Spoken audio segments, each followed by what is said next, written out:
उकडीचे मोदक गणपतीमध्ये तर करता नाही आले, पण ठरवलं होतं की एकदा ना एकदा करायचेच. कारण ह्याच्या आधी कधी ट्रायच नव्हते केले. आणि परवा असंच बाहेर गेल्यावर ना तिथे मोदक दिसले आणि ते खाल्ल्यानंतर ना असं वाटलं की आता बनवायचेच. आणि मग घरी येऊन ट्राय केले आणि ते इतके छान जमले की वाटलं नव्हतं की ते इतके छान जमतील. आणि सध्या ना मला वाटतं आहे मी जेवण करायला छान शिकले. कारण मला वाटतं आहे आजपर्यंत माझा एकही पदार्थ फसला नाही आहे. मी जे बनवायला घेते ते छान छान झालं आहे. थोडीफार चव इकडे तिकडे व्हायची, पण आता चवीमध्येही बेस्ट व्हायला लागलं आहे. त्यामुळे मस्त वाटतं आहे. त्यानंतर मी घरातलं सगळं जेवण वगैरे आवरून घेतलं.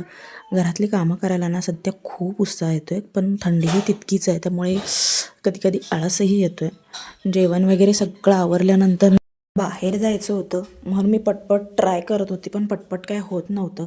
आणि जेव्हा मदत करत होती ना तेव्हा सारण माझं असं काही ब्लॅक ब्लॅक झालं होतं. कारण मी जो गूळ वापरला ना तो सेंद्रिय गूळ होता, तो गावाकडून दिला होता आणि ते खूपच हे झालं, पण चव खूप छान झाली होती.